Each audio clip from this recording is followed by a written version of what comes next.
I learned something, that God was going to take care of his own. Wait on the Lord. Do our part, and he will do his.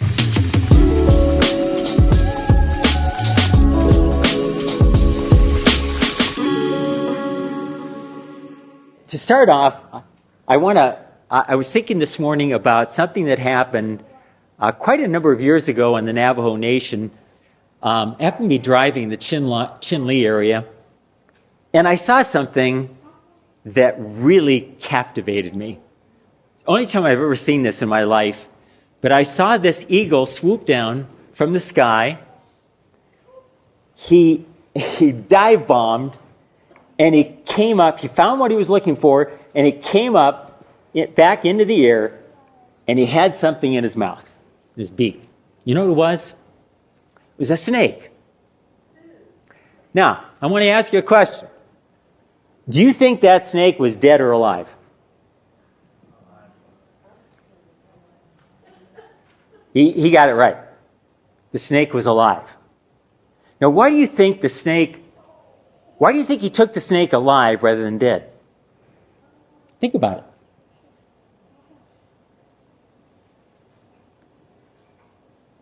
Well, let me tell you why I think. Because in the air, the eagle had the advantage. On the ground, that snake did, right? Snake had leverage on the ground, on earth. So what does that have to do with anything for you and I? Well, we fight a serpent. The serpent. We best not fight him on the ground. We fight him in the air. In other words, by heavenly means, not by earthly armament, by heavenly means, by divine means. Now, there is a book in the Old Testament that is perhaps provides the greatest template or model for spiritual warfare that's found in the Scripture. And I wanted to use that as my resource for this message, and it's the book of Esther. So I want to give you a little backdrop, and then you'll kind of see how this fits in with spiritual warfare. But first of all, you notice even in the song that we just sang, it says, "When my enemies have found me, firmly held and tightly bound me." It's kind of like, it's not if they find me, when my enemies find me. What does that tell us? It's going to happen, right? Well, Esther was living not in Israel. She was a Jew, but she was living in Persia because they had been taken captive and they were now in enemy territory. She was an orphan. She winds up being taken in by her cousin, raised by him to know the commandments of God. And through a set of circumstances, she winds up in the palace of the king, being prepared for a possible eventuality that she might be chosen to be the queen of Persia, the wife of the most powerful king in the entire world, who was Ahasuerus, or by historic measures, he's referred to as Xerxes. So, turns out that you and I, in many ways, are like Esther. We live in a fallen world. This world is not our home. And there's this oppression that's in the world. It's just a given. So what do we do with it is really the question. So she is selected as the queen. Mordecai, being her cousin, who raised her, and their entire family, things are looking really good. I mean, she's now the queen. to the most powerful king in the world. How could it get any better than that? What could go wrong in a situation like that? Well, we read that things aren't maybe the way they appear.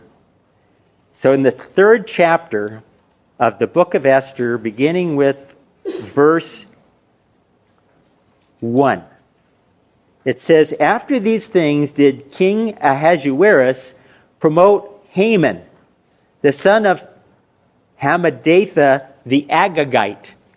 Now, Agagite means that he is of the lineage of King Agag, who is an Amalekite.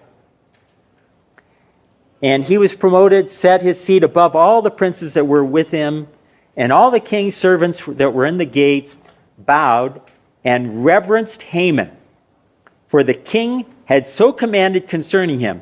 But Mordecai bowed not, nor did he reverence Haman. So all the people were told, bow the knee to Haman. Haman was a very evil man. The reason why he was raised in the kingdom and promoted is because he was very wealthy. He came from a powerful family. Does that sound familiar today? Do people get promoted all the time because they're good, they're faithful, they're humble, they do their job? Sometimes you get promoted because of who you know and how much you have. And Haman was in that situation. Everybody bowed the knee. Everybody except Mordecai. So Haman found out that Mordecai would not bow the knee to him. So what did he do? He became furious. And he went to the king. And he plotted, when he found out that Mordecai was a Jew, he went to the king to bring accusation, not just against Mordecai, but against all the Jews. He wanted to destroy all the Jews. Now, that's because he had hatred already in his heart. So, the next principle is that we don't bow the knee to the idols of this world, to the powers of the earth. We don't bow the knee to them. We bow the knee to the Most High God, and that's all. And you know, the Hebrew children, remember? They were told, you must bow before this image when the music is sounding, or you're going to be thrown in the fiery furnace. What did they do? Did they bow before the image? No, they refused. And so they faced this fate of being thrown in the fiery furnace. Mordecai knew that he was going to arouse the enemy, the most powerful man other than the king in the entire kingdom.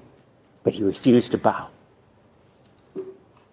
And you and I, we live in a fallen world, and sometimes it can be pretty hostile. Are we going to bow the knee to the worldly values? Or are we going to follow the commandments of Christ when they're in contradiction? And many times they are.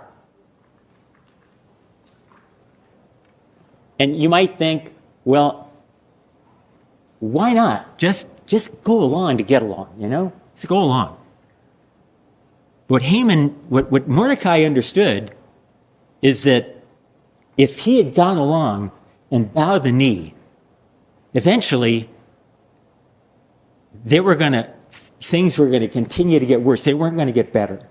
The only way to overcome was to resist evil. And that's the second principle, is the idea of resisting evil and not bowing the knee. So then we see that this plot is hatched Mordecai finds out about it, that this day has been set aside to go after all the Jews in the kingdom. Everybody is given free rein to persecute and even kill the Jews. And you know, in this world, we find that a lot of opposition is brought against the Jews, isn't it? They're hated. And what happened on October 7th of last year? The Jews were living in peace. The enemy came after them.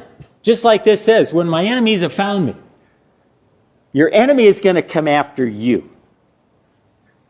And that's what happened. And so he understood that they could not fight the enemy using natural means. Remember, the eagle took the snake in the air, the serpent in the air. That was where he was going to kill it. And sometimes we have to kill a snake, don't we? We have to kill it. Or it's going to get us. So he sends word to Esther, because Esther didn't know what had happened. And he told Esther about this plot against the Jews. And because the Jews were in a covenant relationship with God, you and I, when we come to the Lord and we're born again, we enter into a covenant relationship with God. When we do that, we become enemy number one to the serpent. But when we really become enemy is when we refuse to bow. That's when we become the enemy. If we just are the kind of Christian that just kind of goes along with the world, then we don't, face that kind of resistance from the enemy. But things are going to get worse anyway. So the best thing to do is to resist evil. So he told Esther. And Esther, I'm going to turn to chapter 4 now. Chapter 4, beginning with verse 12. And they told to Mordecai Esther's words. Now, Esther, when Mordecai asked for Esther's help, Esther's response was, I'm afraid. Because if I go to the king and advocate on behalf of the Jews, first of all, he doesn't know I'm a Jew. I could lose my life. And if I go in to the king without having him extend the scepter to me, I will lose my life. And so she feared for her life.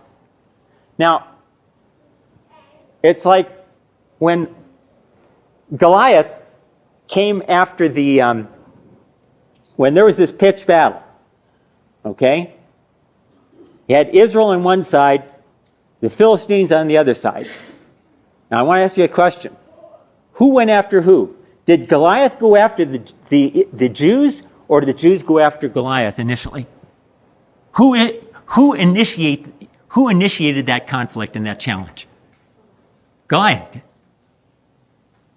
And that's where, the enemy is going to come after us no matter what. How do we handle it? Goliath initiated it. And everybody was afraid, except David, who had already proven God.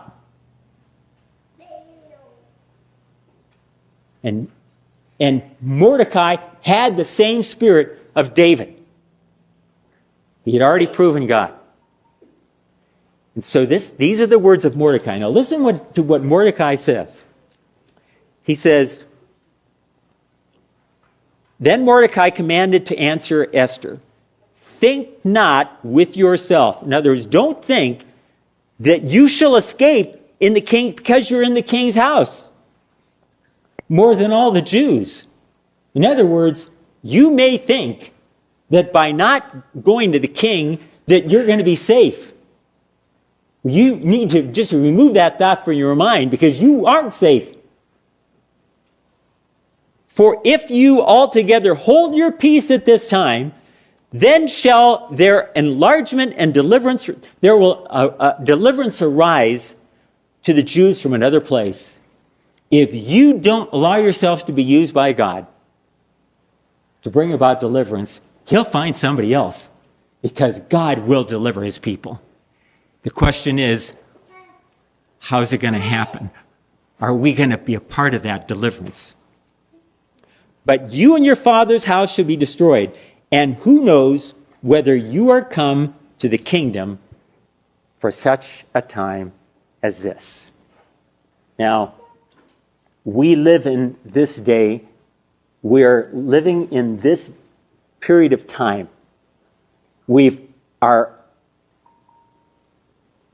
approaching the time when Jesus is going to return. We don't know when that's going to happen. The building of Zion. We have come into the kingdom for such a time as this. Are we prepared for that?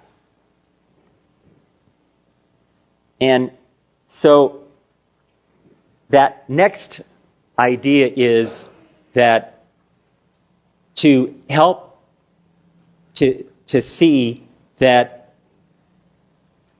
we need to have perspective. We need to, first of all, resist the devil, but it's not enough.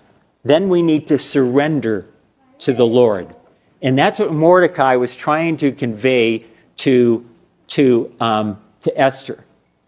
It's time to surrender your fears to the Lord, your apprehensions, your guilt, all these things. Give it to the Lord and trust him. And so Esther, she accepted this. And she said, okay, but I'm not just going to go to the king. I'm going to go and I'm going to fight this serpent in the air through spiritual means. So what does Esther tell Mordecai? How is she going to do battle against this enemy that wants to destroy all the people of God? Every last one of them. Anybody remember? What happened? Brother Joe? You're nodding your head. What is... Yeah, for 3 days and 3 nights. Now, I don't know how many of you have spent time in fasting and prayer, but I strongly encourage every one of you to consider it. It is a powerful, powerful weapon in our hands. And so she said, call all the people to fast and pray. Now, it kind of reminds us of the story of Jehoshaphat, King Jehoshaphat. What happened? They're invaded by the enemy. They didn't go after the enemy came after them. He was in the land of Israel, and he was marching on the capital city. And the enemy was much stronger. And he gathers all the people, and he tells them to fast and pray. And the Spirit of God came down upon one of the prophets and said, fear not for this enemy, because the battle belongs to the Lord.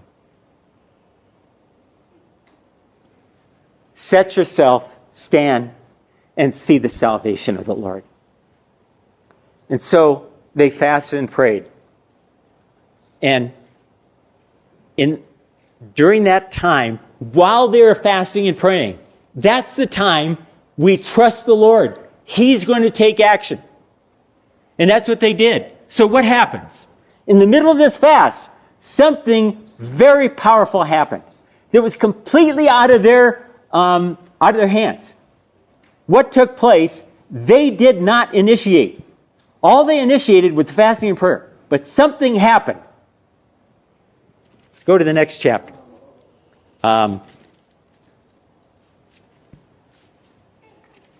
It's found in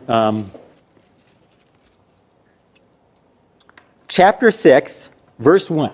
Okay? Chapter 6, verse 1 of Esther. Remember, all the Jews are fasting and praying when this happens. On that night, the king could not sleep. He had insomnia. This was not a coincidence. This was all by design. And he commanded to bring the book of records of the Chronicles, and they were read before the king. Evidently figured, what better way to fall asleep than to have this boring book read to me? He's not thinking about anything like that. He's just thinking, I'm trying to find a way to fall asleep. But God has something else afoot. And it was found written that Mordecai had told of Bigthana and Teresh, two of the king's chamberlains, the keepers of the door, who sought to lay hands on the king Ahasuerus. In other words, these two men were plotting to kill the king. Mordecai found out about it. He told the king's officials what was going on, and they found out that it was true. And they arrested them. In other words, Mordecai had saved the king's life. The king said, "What honor and dignity has been done to Mordecai for this?" Then said the king's servants that ministered unto him, "There is nothing done for him." And the king said, "Who is in the court?" He heard some commotion in the court. Now Haman was come into the outward court of the king's house to speak unto the king to hang Mordecai on the gallows he had prepared for him. He was following through this plot. Now he had built this big gallows to hang Mordecai. He goes in, and the king's servants brought Haman in. Haman came in, and and the king says to Haman, "What should be done unto the man who the king delights to honor?" Haman's thinking, well, who would the king want to honor more than me? So he's really lavishing it on now. He says, the king's servants, they should, let royal apparel be brought to the king, to use, which the king uses to wear. And the horse that the king rides on, this royal steed, have him ride on that royal steed with a crown on his head. And then he said, have one of the most notable princes in all the kingdom go before him, saying, this is what the king does to the one he wants to honor. Thinking, this is going to be done to me. And all of a sudden, the king says, go and do this to Mordecai. Everything you have said. And I want you to be the one to honor him. And you see how during fasting and praying, everything shifted. All the power was in Haman's hands, seemingly. And Mordecai, it was like he was on the ropes, and the Jews. In the midst of fasting and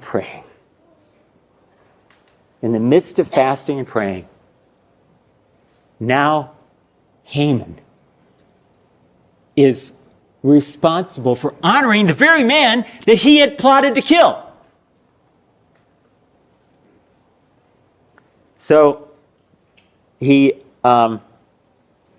finding out that God is going to take care of his own. So the principle here is the element of trust. Wait on the Lord. Fast, do our part, and he will do his.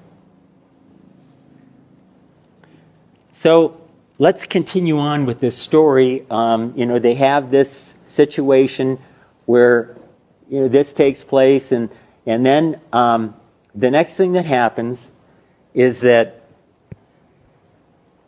Esther goes before the king. The king, she finds grace in the eyes of the king. And so he asks her, Esther, what do you want? What is your petition? And she says, I to have a banquet for just two people, you and Haman. Now, Haman's thinking again, I'm going to be honored by the queen. This is great. And so they're brought.